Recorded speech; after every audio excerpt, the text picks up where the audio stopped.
A very good afternoon to one and all here. I'm Shrikant Mohan from IdeaRx, and I will be your host come moderator for today.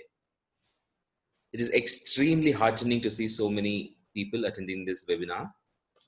This session today is brought to you by IdeaRx, India's first and premier healthcare GPO. At IdeaRx, we help hospitals to increase their profitability. We combine the purchasing volume of multiple hospitals and use that aggregated power to negotiate with manufacturers and get superior discounts for our members. We actually act like a medical superstore and help hospitals procure any item at best prices. For more details, visit www.idearx.in. Our speaker for today is one of the most reputed healthcare professionals in the country, Mr. UK Anantha Padhmanabhan. He has over 30 years of healthcare experience with largest corporates in the country.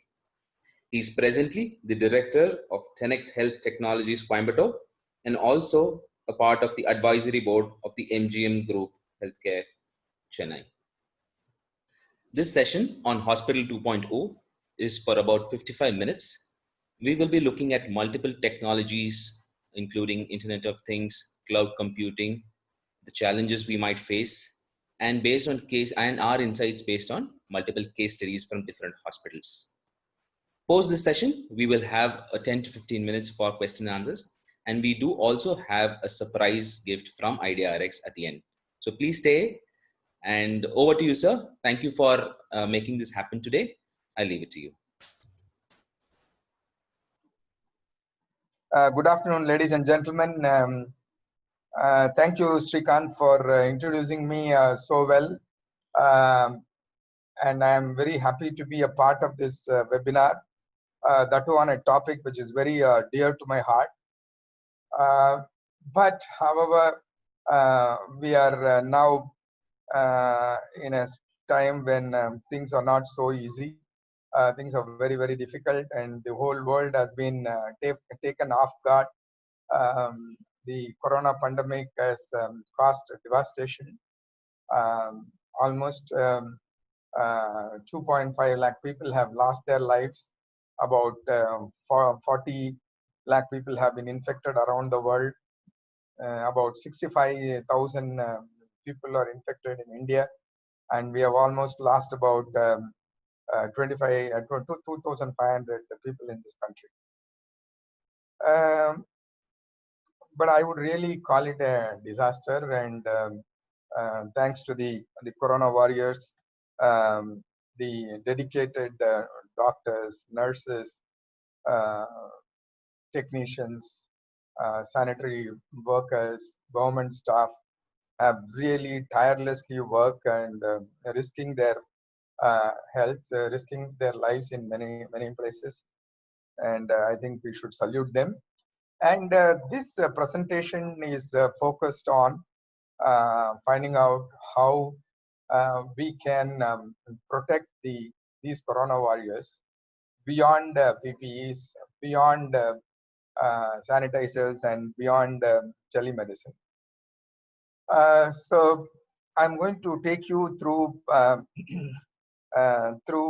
this emerging technologies, and I believe that corona is a disaster. I think we should be able to make a distinction between disaster and disruption. Maybe when the cities like Hiroshima and Nagasaki were bombed, maybe about 2 lakh people died. And when the Twin Towers were crashed, about 2,500 people died, and they were all disasters. But we were able to come out of the disaster for some time. In the same way, corona is a disaster, and corona will go away sooner or later. But it will cause a lot of damage to the people, to the businesses, but it will take some time before those damages go away. But I think we are looking at a bigger monster. I would call it the emerging technologies, the disruptive technologies, like AI, robotics, maybe real then IoTs, cloud computing, and these are all some technologies that are going to disrupt businesses. They are going to disrupt the way we are going to work, the way we are going to live in the future. And you will find that there will be more damage done to the humanity because of this. So we need to handle both the problems of uh, the how we use emerging technologies to the best of the community, to the community's advantage.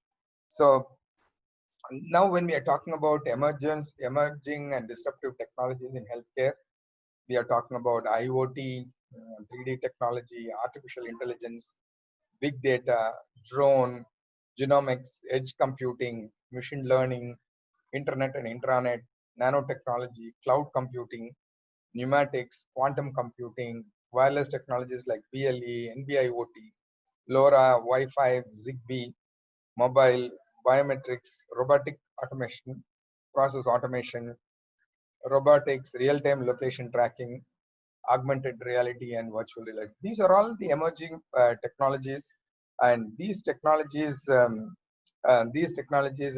coming together. They are converging together to create an ecosystem. Uh, Now the focus today is on the IoT. We are trying to understand what IoT can do for us. But when you're talking about IoT, the Internet of Things, the cloud computing is the bedrock of IoT. So I think it is important for us to understand cloud computing as the health sector enabler before we move on to IoTs. Now you find that not many companies have their own data centers on the premises, except for some hospitals, some companies where highly secured information has to be stored, and they look at cloud computing. They talk about different models of public cloud and private cloud and hybrid cloud, where they put all the applications data into the cloud. And as you see it here, maybe if you have about 10 or 15 hospitals, we could connect all of them together to the cloud, and the entire computing, the application, the security, everything happens to the cloud. And IoT is no exception. So you could run your EMR onto the cloud, you can run the HIS onto the cloud, you can run your SAP on the cloud, and along with the IoT devices. So I think it is very important to understand the characteristics of cloud, because the the the IoT ecosystem and the cloud are so closely interconnected that we need to understand the characteristics of cloud. The cloud offers you an ubiquitous connectivity. We can connect to the cloud at any time, any place, anywhere. It is a very agile system, so it is very easy to increase or decrease the capacity, the RAM capacity, and we can implement cloud infrastructure in a matter of few days for almost about 10 or 15 hospitals, which we did in the past. And we can also scale up the cloud infrastructure very fast. Scalability is very interesting element of this cloud. And maintainability again is very important, because in those days, if we have to maintain if we have to maintain these computer and data centers, we have to maintain these servers, we need to have hardware engineers, we need to have them on a 3 shift, and maybe we need to have one more person to cover the extra shift. And we had a lot of difficulty in maintaining those servers. Our dependence on the IT engineers are very high. But once the cloud computing came in, I think all that responsibility was taken by the cloud protectors, cloud service providers like maybe AWS or Azure or controllers or whoever. And then standardization. Standardization again is a very important virtue. You find that across the hospitals, if you want to run an application, if you want to run a security patch, I think you can standardize it around the institutions in a matter of few hours. So standardization is a great virtue. And cost effectiveness. Initially, people thought cloud can be very expensive, and they talked about security issues. But today, the cost effectiveness is well understood. Now we are talking about OPEX rather than CAPEX. We don't have to invest on the server, we don't have to invest on the infrastructure, and then we don't have to upgrade the server, and all that happens. And so we need to pay as per service, and so there is very little OPEX, and then we have to pay per service. So whatever we use, if you use it for 4 hours in a day, you use more computing power during the day, and if you use less during the night, I think we pay accordingly. So this is very, very important. And as I told you, the cloud computing is the backbone of IoT, and now we are trying to understand what is Internet of Things. Srikanth, are you able to hear me? Yes, sir. Perfect and clear. Yeah. So Internet of Things, when you're talking about Internet of Things, it's a system. It describes a network of physical objects called things that are embedded with sensors, software, and other technologies for the purpose of connecting, exchanging data with other devices and systems over the internet. I think this is truly amazing. I would say this is a miracle devices, and you can connect thousands of such devices in a hospital. Um, Believe me that in a hospital there could be about there could be almost about 2,000 such devices in the 2,000 such devices in the hospital. And you may be wondering why we called it as hospital 2.0 instead of industry 4.0 when the manufacturing industries talk about 4.0. We only still talk about hospital 2.0 because in the manufacturing industries, they have gone deeper into the IoT ecosystem. They are able to track every processes, every material, every person who is involved in the process. For example, if you buy a shirt from from a mall, say Louis Philippe, you will know where did you purchase it, when did that Louis Philippe got that material, from where the distributor, from which distributor gave it to him, and from which distributor got it from which manufacturer. That manufacturer, we want to know where did he get that material from, who was stitching it, who was the person who stitched it, and we can even go to the extent of finding out where was that cotton grown. See, to that extent, the manufacturing industry, whether it is automobile or whether it is textile, they have adopted IoT, but I don't think we have adopted IoT to that level. Healthcare has been rather a slow adopter of technology. It's despite the fact that technology is a great enabler. It's a tool for social transformation. We did not we did not really enable it to the extent we should. But thanks to Corona, everybody seems to be talking about technology, and everybody seems to have been sensitized about technology. So coming back, I think these IoTs are going to really be useful uh, in ensuring the social distancing and minimal touch. As you all know that the deaths are happening, the cases are infected cases are rising, but the medicine or the vaccine is nowhere in sight. So the only viable option is to maintain social distancing, minimum touch, and hand washing and other precautions. So the lockdown came out of that. So, but how do you think? How do you think these IoTs can help in social distancing and minimum touch? So you find that these IoTs can switch on, switch off your machines, switch on the medical equipment, and maybe it can measure energy, it can record energy, and practically you can also track the patients, you can track the employees wherever they are going, and you simply don't have to touch anything. But unfortunately or fortunately in healthcare, as it happens in the manufacturing industry, people are talking about social distancing and non-touch. They are redesigning the entire factory lines, but such social distancing and no touch is not possible.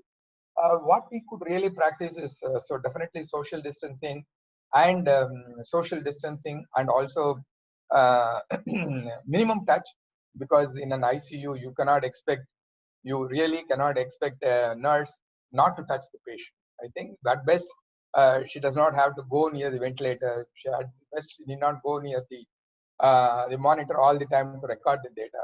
We could have remote monitoring of that data. We could directly connect those ventilators, monitors, infusion pump, syringe pump through IoTs and get those data into the electronic records. Charting solutions can be done. And similarly, if the environmental conditions are not good, you find that the operation theater, there is a problem with the temperature. We could always talk to the maintenance guys.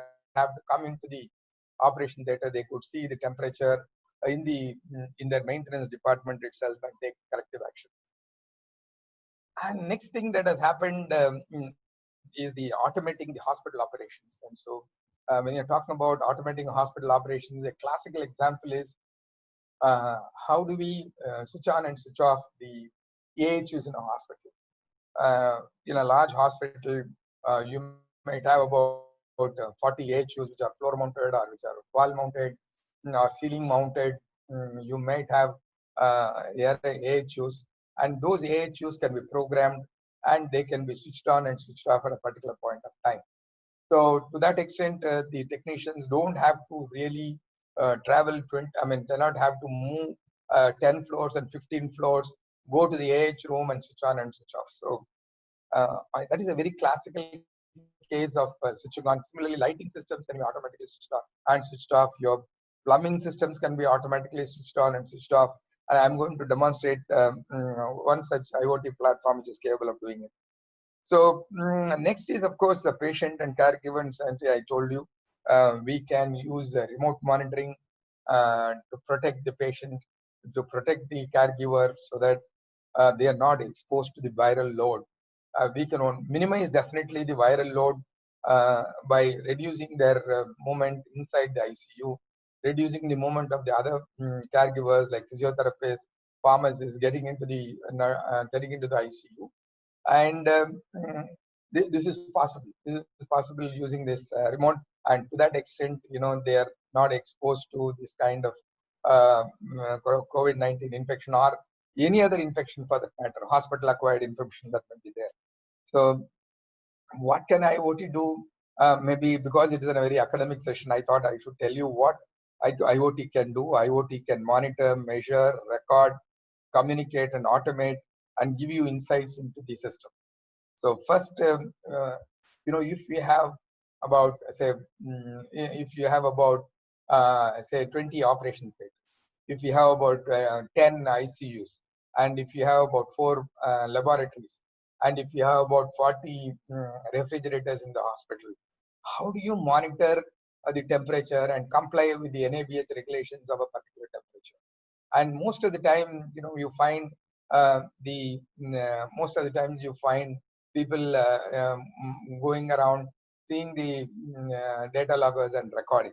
So this automatically monitors. It tells you whether the air conditioning is working at all. It tells you what is the level of air conditioning, and it also automatically records the air conditioning system, and it also communicates to the maintenance department and to the user department, and completely automate. We can also automate switching on and switching off of the various air conditioning systems and lights. On top of it, the insight is very, very important. So we collect so much of data out of these IoT systems. We get thousands of data points, but in course of time, they can become very intelligent. And instead of switching on at 5 o'clock, it can recommend and tell you, switching on and switching off at 5 o'clock is not right. You can switch off at 4:30 based on the movement of people, based on the usage, and such kind of analytics is possible using this IoT. So what is the IoT ecosystem? The IoT ecosystem, basically, it is a very interesting ecosystem. You're talking about network technologies like Wi-Fi, NB-IoT, maybe you're talking about LoRa. Those are all the wireless technologies and wired technologies, network technologies are available. You're talking about edge computing. We're talking about cloud computing. Cloud is about computing at the cloud, but edge computing is now we find that even the cloud computing is getting overloaded. So we find that latencies are more because we go to the cloud. So what we have done is we have tried to process most of the information at the user end itself, and only when we send only the deviations into the cloud. So this is a very interesting development, and we are talking about quantum cloud computing, which is very fast when compared to quantum computing. But quantum computing has not come into vogue so much. Then you have robotic automatic process, your RPAs, and in course of time you will find digital assistants in the hospital, where you will have about say 20 people to manage in a reception, but you will feel 10 of them will be physical assistants and 10 of them will be digital assistants. Can you believe you have to manage 10 of the digital assistants and you have to manage 10 of this is called robotic process automation. And now the RPA modules are available in the RPA stores. You can go and purchase digital assistant from the store, like you download some of the applications from download some of the applications from the Play Store. You can download digital assistants, and it is very interesting. And of course, big data. I told you we have so much of data, and we want to analyze, and we want to have better insights and things like that. And mobile is a part of the IoT system.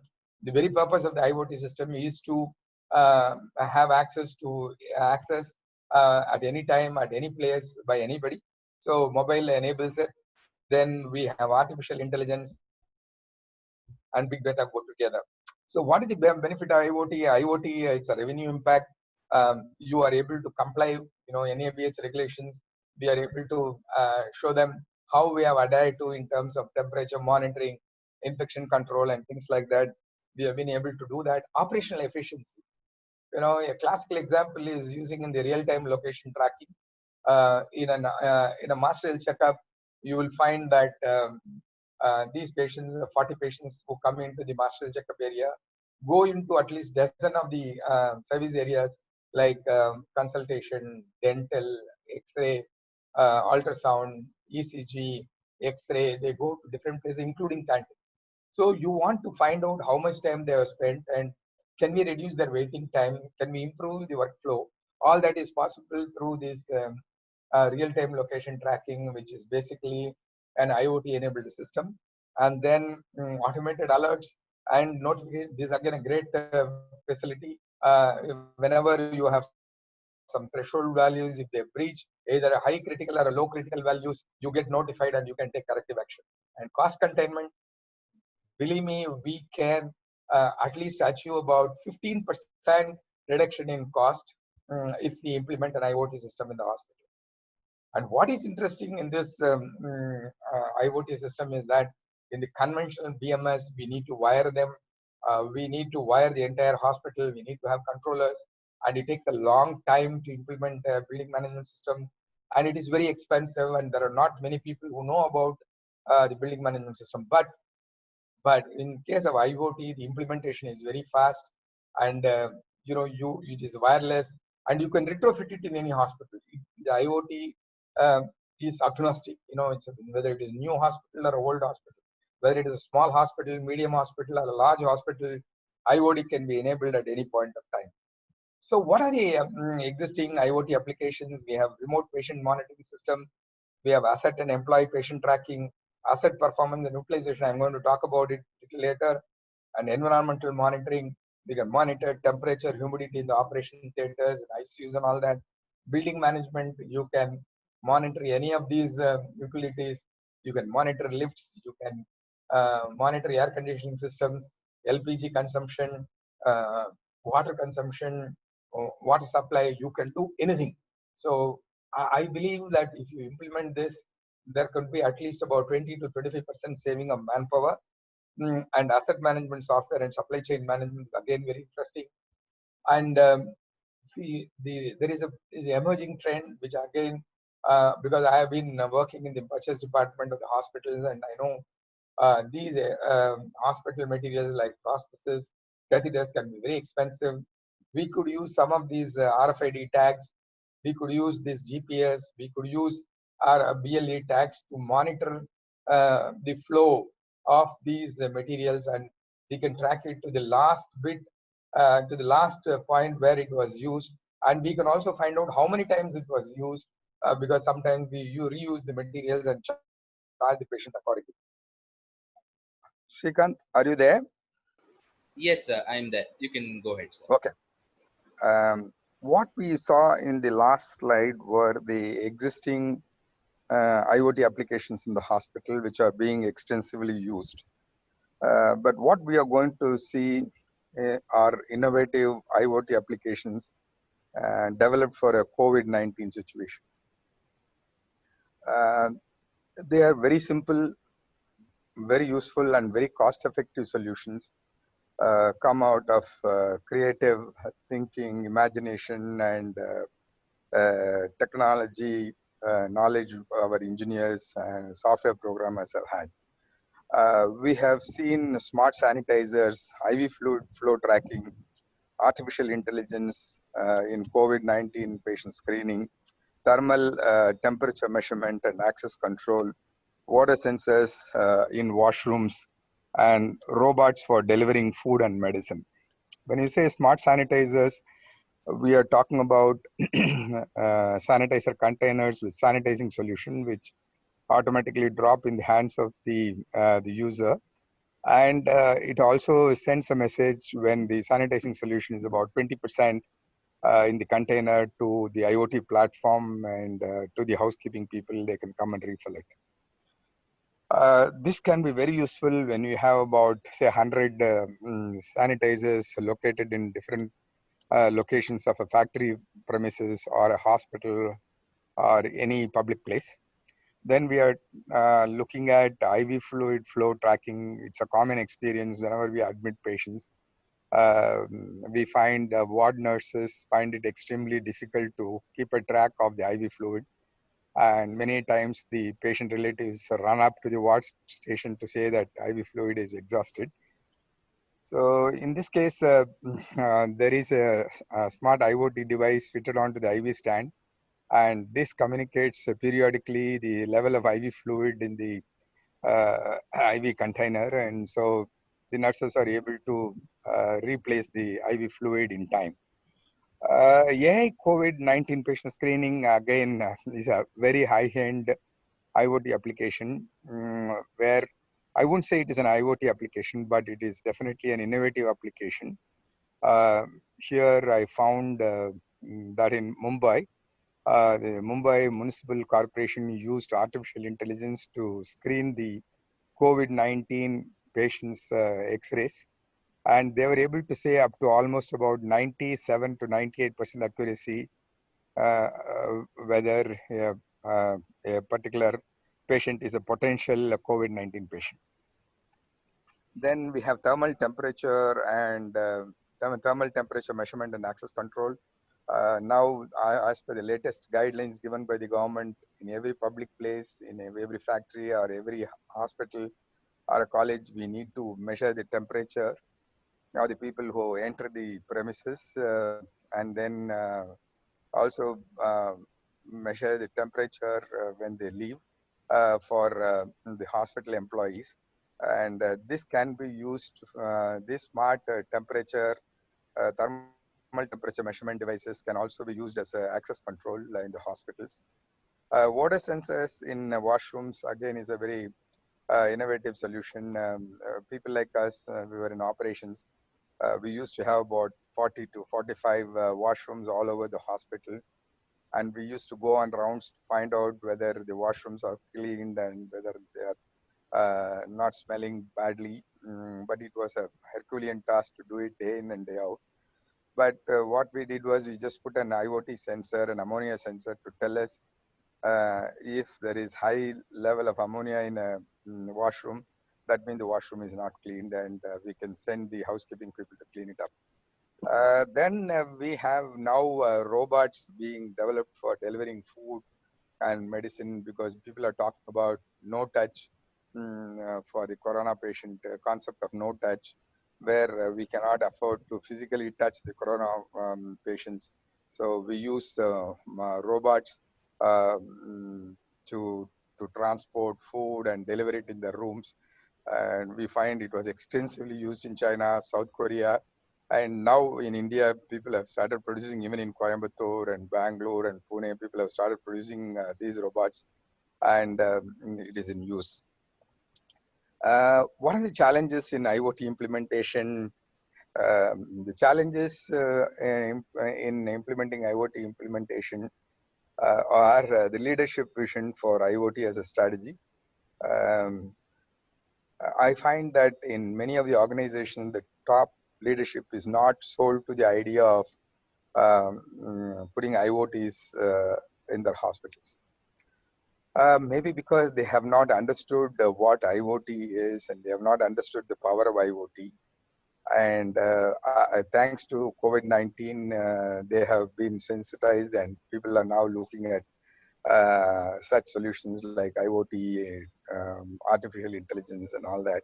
I hope the top leadership in the organizations will start adopting IoT as a strategy. Then this cyber security issues, whenever we talk about IoT, we talk about thousands of devices and thousands of data points. The Many of the activists jump into the fray and say, "Oh, you are breaching the privacy. There will be security issues and things like that." But no doubt there are some cyber security issues. But what we need to do is to protect ourselves from these cyber security issues by having encryption, having proper passwords. Hardwares are all designed for in such a way that they cannot be hacked, and so we need to come over that cyber security issues. Perceived cost of implementation. Uh, for some reason, they think IoT is very expensive, and it is a very sophisticated technology, and so it must be expensive. On the contrary, IoT implementation need not be expensive. In fact, it is much cheaper, much more cost effective than the conventional building management system, because in the building management system, we need to lay cables, connect the CDC controllers, connect the IoT devices physically, and these cabling itself accounts to about 30% of the cost. If building management system is going to cost about 1 crore, and 30 lakhs goes only into these wiring and wiring and controllers and the sort. But whereas IoT, they are not. They cost almost about 50% of what BMS costs, and we can implement these IoT solutions much faster, and we can retrofit it in any of the we can retrofit it in any of the hospitals. We can fit it in small hospitals. We can fit them in new big hospitals, medium-sized hospitals, new hospitals, and the existing hospitals. So they are so flexible, and they could be very, very useful. Service and maintenance of IoT infra, of course, this is a challenge because we are talking about at least about 1,000 devices in a hospital. Maybe a 300-bedded hospital, we could have about 1,000 devices, ranging from energy meter sensors to temperature sensors to equipment sensors to patient tags, asset tags, employee tags. There could be 1,000 sensors which speak to the IoT platform. And so it becomes very important to physically maintain those IoT devices in places, IoT devices in their place, and also ensure that they constantly send out data, and you ensure that they talk to the platforms, and you're getting the necessary insights out of the platform. So I would even consider this service and maintenance of IoT as a great business opportunity. In course of time, you will find a lot of these IoT platform vendors and the solution providers will franchise out maintenance of these IoT devices and operationalizing the operations of the IoT devices to some of the small players, and it could be a big business opportunity. Inadequate skill sets for IoT adoption, and IoT itself is new, so even very senior managers, senior engineers have very little knowledge because it's an emerging technology. So that itself puts out the people. So I think we need to educate people, and we need to train people on the IoT ecosystem. And last but not the least is the resistance to change and transparency. So change management has been a great challenge. Many times I also find that there are some vested interests. People are afraid that if the IoT comes in, they will lose their jobs, they will lose their importance in the organization. So they tend to put off IoT implementation. But nothing can stop. In the COVID-19 situation, we need to become more lean. We need to become more efficient and more cost effective, and so IoT implementation will happen. Then what is an IoT platform? IoT platform is a multi-layer technology which is used to manage and automate the connected devices. So to repeat, IoT platform is a multi-layer technology which is used to manage and automate connected devices in the organization. And they bring the physical objects online. It may be sensors on equipment, wearables on patients, to a single sign-on portal. This is the most important thing. So you find that whenever you have IoT systems implemented in the hospital, you have individual discrete IoT systems for monitoring energy, for monitoring water supply, for monitoring maybe monitoring patient equipment and things like that. But this IoT platform brings together all these systems into one central location where the user can simply log in, and then will have an can have a overall visualization of all the systems that are working even in the chain of hospitals. Uh, the these IoT platforms are so good that we could have this IoT platform implemented to multi-locations. So if a hospital has a branch in Chennai, has a branch in Pune, has a branch in Bangalore, so all these hospitals can be connected through an IoT platform.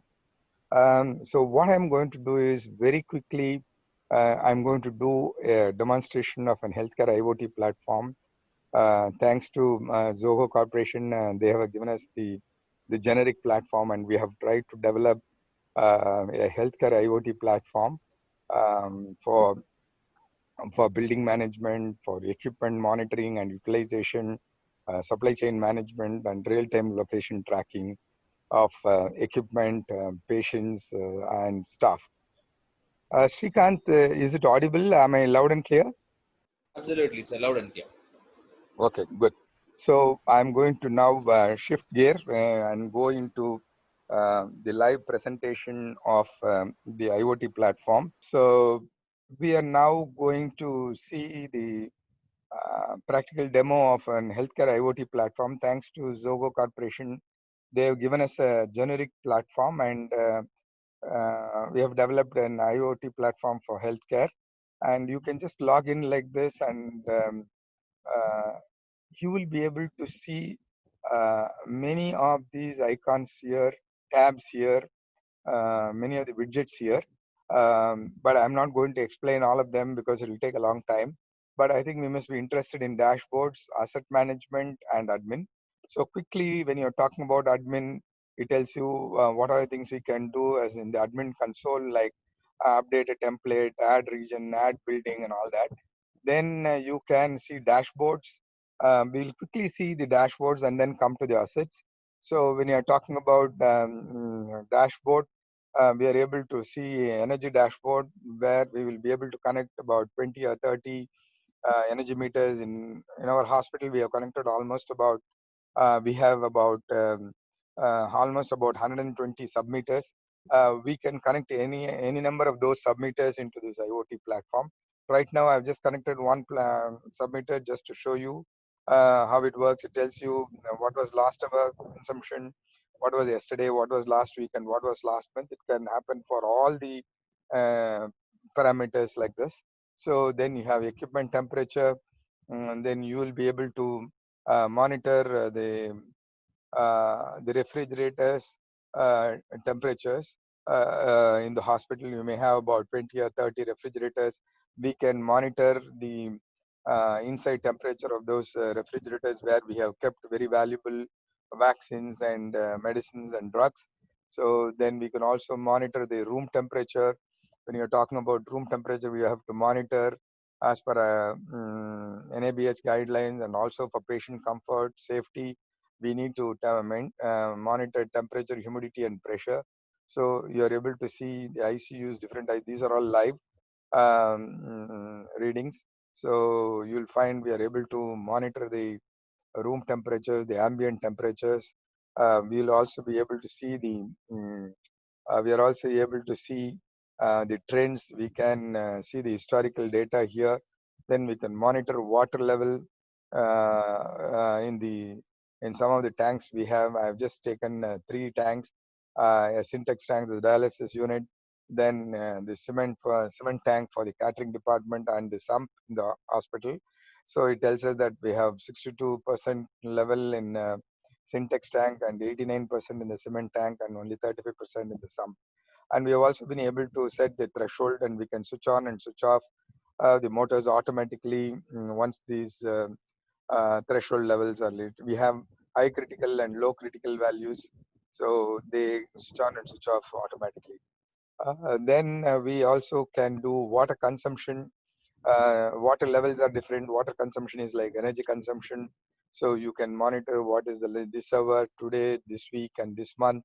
And we can also, going back, I think I need to show you this very quickly. We can also monitor the quality of power. I forgot to tell you this. Quality of power is very, very important because uh, especially for medical equipments like ventilators, monitors, and maybe CT scans and MRI, the power quality is very, very important.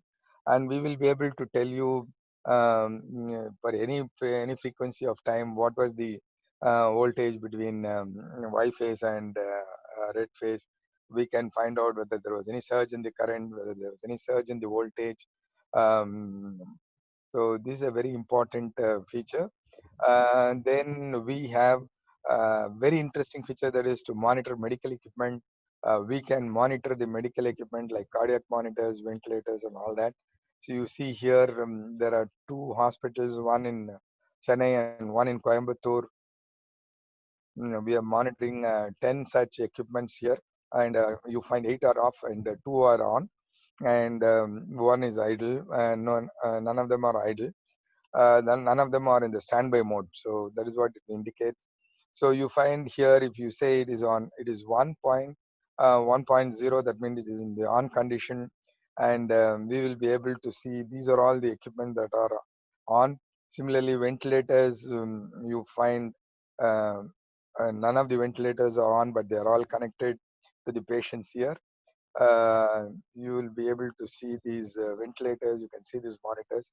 Just imagine if I can connect the 100 monitors, 25 ventilators, and about say 100 infusion pump and syringe pump, and give this information, democratize this information to all the stakeholders, like biomedical engineers, users, maybe the billing people, maybe the payers. Uh, I think it would be a great empowerment of information to the concerned stakeholders. Without this, it wouldn't have been possible at all. So this is a very interesting feature, but it is here. I think I should show you this. I told you we can see the utilization of this equipment. Very interesting. this analysis is very good. We will be able to analyze all these equipments, uh, how much they have worked for the day, how much they have worked this week, how much they work for the month, how much they work to till date, and we are able to monitor all these equipment, and this can be very useful for billing. What we have done is we have tried to integrate these IoT devices into our HIS software. We have tried to integrate the admission and transfer module, asset module, and also billing module into the asset module. We have tried to integrate these IoT systems into our asset module, billing module, and asset module. Um, and because of this, we are able to get the actual billing value for the patients. So we are able to bill the patients. Till now, only nurses and technicians were putting the start time and end time, and that was subjected to a lot of errors, and maybe sometimes it also the revenue leakage was happening. So thank you, and I think this is what I want to do, and we can log out like this. Srikant, was it okay? Can I go to the next demo? Yes, sir. You can go ahead. Okay, right. So next demo is about the real-time location tracking. This again is one of the emerging technologies, an amazing technology. It is something like GPS, and GPS is for anything outside a commercial building. But whereas this real-time location tracking is for inside a building. We must all understand that uh, people live 80% of the time only in inside a building. Only 20% of the time they live outside a building while traveling or going to some beach or maybe a park. So, or traveling for work. But 80% of the time they spend only in the buildings, and so tracking them, uh, mm, finding out how these assets are moving, how people are moving inside a building becomes very, very important. So this is a classical case where you find in MGM Healthcare, we have implemented this RTLS for tracking master health checkup patients, for tracking assets. So we have about 79 of such tags that are provided to the equipments, provided to the patients when they come in. So we will be able to track the in time and out time, and we can do a lot of workflow improvement. We can bring in a lot of efficiencies in the system. So going forward, I'm going to show you some screen slides which will become more and more important. This is a live system, and you must understand that there are tunnels and daycare we can monitor. Like these are all the some of the POCs we did these places. So we did some POC in Apollo Clinic, Ramchandra Medical College, Kobe Medical Center.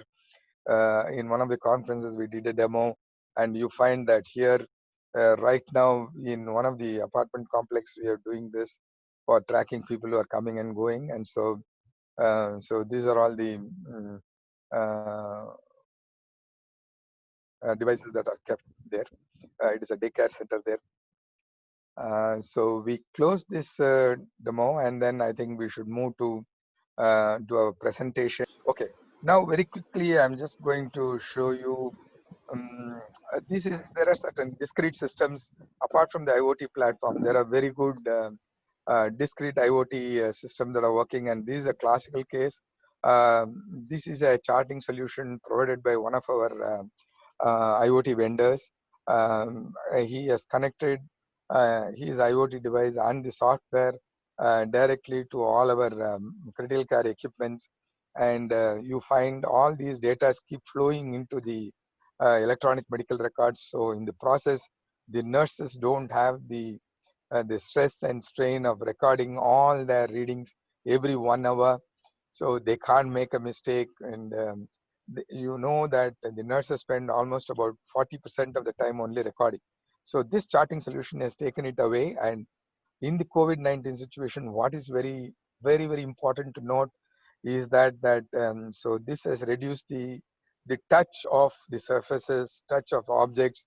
They don't have to touch a medical record, a patient notes. They don't have to touch a pen, pencil. They don't have to really go near the medical equipment to note down the readings and things like that. All these data flow in, and so this is a very interesting digital ICU solution provided by one of our vendors called ZBliss. So next is, this is again a very interesting application. This is with reference to the building management system I was telling you about, switching on and switching off of the AHUs. And you find this, this IoT enabled system gives you huge information about how many AHUs are working, what is the return air temperature, what is the set temperature, what is the cooling status, then what is the supply room temperature, and how we can change the settings of switching on and switching on. So if you go to the last column, you can click on the setting and change the timing at which the AHU has to be automatically switched on and switched off. So imagine yeah, technician need not have to go through 11 floors, go to about 50 AHUs, which may be floor mounted or ceiling mounted. They don't have to go and switch on and switch off, and this is a fantastic facility. And this is the real-time asset tracking. I think I told you I really did a demonstration. This is how it looks. You find, this is the tag. You find this tag here. This is a BLE tag. You find this is a BLE tag here. This is a Fitbit. This can also be a wristband, be a BLE wristband. And so you can track the asset. See, this is an asset, is an emergency room asset, particularly a monitor in the MGM hospital. So once the patient is shifted from ER to the ward, the emergency ward, triage to this, we are able to see where they have moved, how long they have moved, we will be able to see. This is a master health checkup tracking. I was talking about tracking master health checkup patients. This is a very, very interesting application. You find we are able to track all the 40 patients. When did they come in? When did they go to master health checkup? How long they remained in the master health checkup reception area? When did they go to blood connection? How long they remained? When did they go to cardiac department for taking ECG? How long they remained there? When did they go to the X-ray? How long they were staying there? And how long they came back and waited in the reception. I think this is a fantastic application, and there are many, many applications in this. We can track waiter boys delivering food. We can track technicians providing services in the hospital. When did they go? When did they come out? You can even find out how the nurses responded to the nurse call system. When did they go and when did they come back? We can track. So this is a very interesting application. Maybe we have come to the last phase of our presentation, and but I am a great fan of this application because maybe because I started my career in the supply chain or maybe in the materials department. Maybe during the sorry during somewhere in 1975 to 1990. They were all physically counting and physically typing type purchase orders and sending it to the vendors. And it was a very, very laborious process. When the line items were about 2000 line items in a hospital, it used to be a really laborious process. But somewhere in 1990 to 2010, we had computers came in. So we had HIS, we had SAP, we had purchase module, we had stores module in the HIS. So we were able to know the stock. We were able to work out the reorder levels.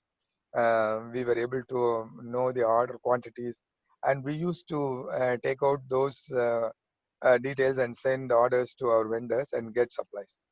But I think something dramatic, something very dramatic happened somewhere in 2015 and 16 when we talked about a single vendor concept. People started moving into corporate purchases where they put together requirements of various hospital units in that chain, and consolidated the requirements and negotiated with the manufacturer for better prices. So they got the economies of scale, and they got the real benefit of putting together the quantities. And I find that in some companies, some countries like United States, you have group purchasing organizations like Greater Cleveland Hospital Association has got a group purchasing organization. They group together certain hospitals and they do group purchasing for those hospitals in that area. But such things have not happened in this country for some reason, I do not know. But the latest thing that has happened is online medical superstore. IDRX is a classical example. So you just have to go to whether it is an A value item or a B value item or a C value item. You just go and give all your requirements to the vendor. He knows your inventory levels, he knows your consumption pattern, and he's able to supply everything like your Amazon or an Alibaba. As a result, you have only one vendor to deal with. You need to make only one payment for maybe 2,000 items you have on your SAQ. So in your line items. So this is a very interesting application. And one more greatest advantage of this system is that using barcodes, using QR codes, using BLE tags, being RFID tags, we are able to track the usage of these equipments in the hospital. We are able to track those items from the time they came to the stores to went to the OT store, from the OT store, how it was given to the OT and how it was opened, how it was used, how many times it was used, how much it was built. All that we are able to see through this system. So just imagine from the time we got from a super vendor to the time it was opened and used, we are able to track it using this IoT system. It could be truly amazing. So quickly, this IoT enabled, IT enabled supply chain management gives you great dashboards, great insights into the entire system, and is a very typical dispatch console. Uh, the, this IT enabled system, it empowers the customer, it empowers the vendor, and it is truly a collaborative system of working. Thank you very much, and I hope you found this presentation useful. Um, I'm looking forward for some question answer session. And if you have got any questions, I'll be only too happy to answer. Thank you, Srikant. Thank you, Saravanan, for this opportunity.